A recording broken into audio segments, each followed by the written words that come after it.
synergy, about a coming together of two schools of thought, or two academic fields maybe. It's kind of a crucial collaboration, and I feel like we both need each other, and that is astrobiology and disability studies. And I said this about the humanities at EPSICon last week, but I think it's even more true here. So if you ask me why does astrobiology need disability studies, I kind of feel like I want to say it's sort of like why hydrogen needs oxygen. Because hydrogen, like, think about this, hydrogen was doing a good job. It was making things, it was building the universe, it was making stars and all kinds of stuff, and it was, you know, it was rolling together and spreading apart and doing its thing. But then when oxygen came along, it started to do more things that were human and made water and all kinds of good things happen. Oxygen does all that kind of stuff, and I feel like astrobiology needs this different element to make the powerful and transformative thing it can be. Also, I need to thank Carlos for clicking my slides, so please click my slide. Okay, so I want to start like a good academic. I want to start with definitions. So my definition of disability studies, with which I have minor quibbles, but everyone else likes it, so I'm going to leave them alone. We can complain about it later if you want. So a physical or a mental impairment that substantially limits a major life activity. Again, I have some quibbles, but I think this generally works. This is from the Americans with Disabilities Act of 1990, and it's done, you know, regardless of what's happened to the act, the definition is still a pretty good definition. Next slide, please. So here's the point. Among the major life activities that are limited in space are all these things, right? I'm thinking mostly about zero gravity and about reduced gravity. Later when we start spinning things, maybe I'll have to revise the talk. But until enough decades go by that we're starting to spin habitats. So things like eating and drinking, tasting and smelling, seeing and hearing. And these aren't just that your senses degrade. In some circumstances, there are actually syndromes associated, for example, with loss of visual acuity in zero gravity environments. There's a lot of risk of hearing loss, and the ISS is actually quite loud. Walking is certainly not happening at all in zero G. Going outside, no, can't do that. Toileting, big problem. Thinking clearly, we do have some evidence of eventual sort of moderate cognitive delays and problems with astronauts who've been up there kind of too long. I didn't mention depression and anxiety, which seems to be also, especially in long stays, we saw that in the mirror, certainly folks were doing that. And actually breathing. So those are pretty much major, those are major activities, really. And so honestly, I felt like when I wrote that, I wrote this slide last, and I came back to it, and I thought, well, honestly, I should just stop there and go, okay, everything else is left as an exercise for the student. We know we need this stuff. Why are we even talking about it? But we actually do, sadly, we do sort of need to talk about it because it's just not happening. So according to the United Nations, 1 in 5 people on the Earth has some kind of disability. And I'm not talking about something minor. It's something that really does affect and limit some aspect of people's lives. So 1 in 5 folks. They might not identify it that way, but if you apply the definition, it's true. So if we were doing okay, if I could have just walked away and gone, okay, we're done. I said that we need it. You guys go, yeah, that was okay. We need it. But it's not happening. So if it were happening, 1 in 5 astronauts would have some kind of disability, right? 1 in 5 folks in aerospace would have some disability. But we certainly don't find that to be the case. We do find, I mean, the numbers of astronauts with disabilities changed dramatically with the introduction of this sort of 11-minute pop up, pop back down suborbital flight. All kinds of folks who could not go into space could still ride one of those and ride up and ride down. Partly it has to do with the lack of extreme expertise that you needed. Part of it has to do with their paying their own way. Like, there's lots of reasons why the aperture was opened a little wider with the onset of the suborbital flights. But still, it's not 1 in 5, right? So we've got some work to do. Next slide, please. So part of our problem is this: we conflate disability with sickness, right? So it's perhaps wise not to send sick people to space. So there's the famous story of Ken Mattingly, who did not get to go on Apollo 13 because he was exposed to chickenpox. which seems reasonable. Like whether he got chickenpox or not, you don't want him in space with chickenpox when he's just about ready to get to the moon. Big, important things are going to happen.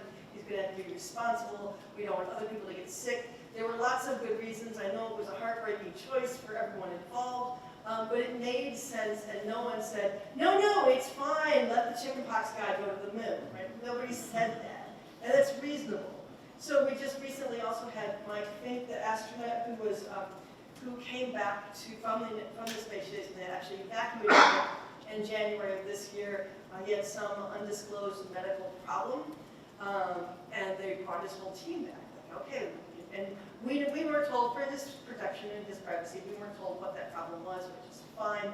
But they were like, whatever it is, something medical is happening to him, we've got to get him back down.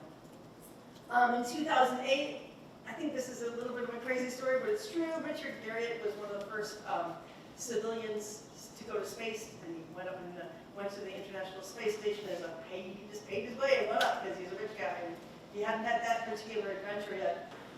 Before he went to space, apparently he had a 3-lobe liver, which I don't think I knew could happen until I read this. And he had surgery before he went to correct that, even though it was not causing him any trouble. And the idea was, well, we don't want you to get to space and have that problem. And at the time, it sort of seemed like, okay, that makes sense. It's hard to get people back down. We don't want these sick people in space, and we don't want people to get sick in space either. So that all seems reasonable, but that's not a disability. So it's useful for us, I think, in this context to separate sickness. So we define disability, and that really helped. But so we'll try defining sickness. So if you think about this, assume that a sickness and injury, for the sake of argument here, is a temporary or unexpected medical problem. So a cold, for example, is an illness. A broken leg is an illness. Crucially, when you've got a cold, you might just stay home from work. It's not such a big deal, but you feel rotten and you want to stay home. So typically, the sick or injured person doesn't have time to develop the skills or expertise for coping with whatever's going on. So if you break your leg, please don't break your leg, but if you did break your leg, if you've got a broken leg, you don't know how to have a broken leg. You've got 0 broken leg skills. You don't know how to drive your car. Your car is not equipped for you to drive it. You don't know where to park. You don't have you can't manipulate a wheelchair. You can't spin your wheelchair around and get into a building. You don't know which doors in the building you can open. You've never had practice doing that. And crucially, you're unfamiliar with your own body. Your body has changed in a way that you don't understand, and you don't know how to work with it, and you're just kind of like, please just get better. Even if you're not in physical pain all the time, you still have this body that you don't know how to control. You just don't have the skills. So if you break your ankle, you might have to stay home for a few days. You break your leg, you might have to stay home for a few days. If you have both lower limbs paralyzed, you go to work. So a person with paralysis is much more able to work and able to get their job done than the guy with the broken leg, right? I was going to go on a little bit of rant about people with their new glasses, but because honestly, it does seem to me, anecdotally, that a person who gets new glasses or just can't find them for a minute, gives much more trouble on the job than a fully blind person who's just getting their job done. And I just like to mock people about their glasses. It's stupid, guys. Sorry. Okay, so but what happens is when barriers persist, humans adapt, right? And they innovate, and they reach stability, and they figure out how to do the things that they need to do. That's also, by the way, why these simulations, just a side note, why these simulations are a bad idea. Sometimes for a quote awareness, they will, right? You be in a wheelchair, and then you'll know what it's like. Yeah, you'll know how the other half lives. You don't really. What you learn from a simulation is you learn how to be sick. You learn how to be in an unfamiliar situation with an unfamiliar body, trying to do things without the skill set. Next slide, please. So if you integrate, what do you get? In a group with different kinds of expertise and different abilities and different needs, you arguably need and so strive for increased emotional intelligence and increased communication skills, increased situational awareness. In a crisis where you're trying to get things done on that's important for communication to happen, arguably that's a good thing. Thank you.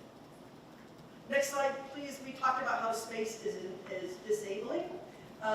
If you flash back a few slides, we talked about that. And although we try to keep everyone stable in mind and body, that is not necessarily going to happen on a long mission. If disability happens in the middle of a mission, we will have trouble unless we've had some design discussions beforehand to make sure that everything aboard the spacecraft is accessible so folks can continue to do their jobs. And that expertise, again, comes from disability studies and disabled people. Next slide, please. Getting a little more out there, if you don't mind. We haven't had any first contact talks yet, which makes me a little bit sad, but I'm sure we will. It's one of my favorite things, but honestly, if we ever do get contact from an intelligent species, they will be more advanced than we are. And there's a rich literature in disability studies working with inequality and the stigma that results. I also think that disability studies can reduce some of the harmful social impact of first contact when suddenly a group of people who are used to not being disabled finds themselves placed in a situation where they're being compared to these other beings that are smarter, older, and can do more things than they can do. What's that like socially? Well, we know. We've got those things. We write and talk about that all the time. Next slide, please. So also the future is disabled. Climate change is not going to go away, and it's not going to make people healthier, right? We are going to have increased numbers of disability. I think 1 in 5 people are kind of amazed at that number. That number is low. We're going to have more disabled people later on. And so the net result of this is that we will begin to design for disability in our policies and our instruments and in our vessels, if we're talking about space. And that means that any person can do, arguably, that any disabled person can join a crew. We're not just planning for disaster, like, oh my gosh, our pilot has gone blind halfway to Mars, that's bad. But okay, if the best pilot we have is a blind person, or a person in a wheelchair, or a medical officer, the genius person we want to be a medical officer for this lunar mission is a wheelchair user, we can still do that if we design for it. Next slide, please, my last slide here. So inevitably somebody will say, okay, that's a big ask, what the heck are we going to do? It's like the question that everybody asks, well, how do we fix it because it's broken, right? And I'll just like everybody else, I'm going to say, I don't know, I don't have any idea. But I do know the things that we have been saying lately about how to fix other social inequalities. This isn't about space anymore. This is about social change on Earth so that we can try to do the right thing in space. And so I like to tell people, well, move any lever that you are currently touching. So we all have spheres of influence. We can bring this context and this discussion of disabled people as astronauts or aerospace engineers or parents or whatever into our curriculum as educators. We can do art and film and literature with accurate, and if you want to have a long discussion about that, I'd be happy to, accurate discussions of disability, unlike what we often have. We can do all kinds of advocacy, and I think maybe where this has to start is your own personal philosophy of disability. Do you equate disability with sickness? Do you like the way you think about disability? Does it make you feel like, oh, I'm going to hire the next disabled person who walks in my door? If that's not your philosophy and that bothers you, you're in charge of that, right? You can work with your own philosophy of disability so that, to quote Loretta, I guess I might as well quote Loretta Whitesides to wrap up, so that we're not the same jerks when we go to space that we are down here.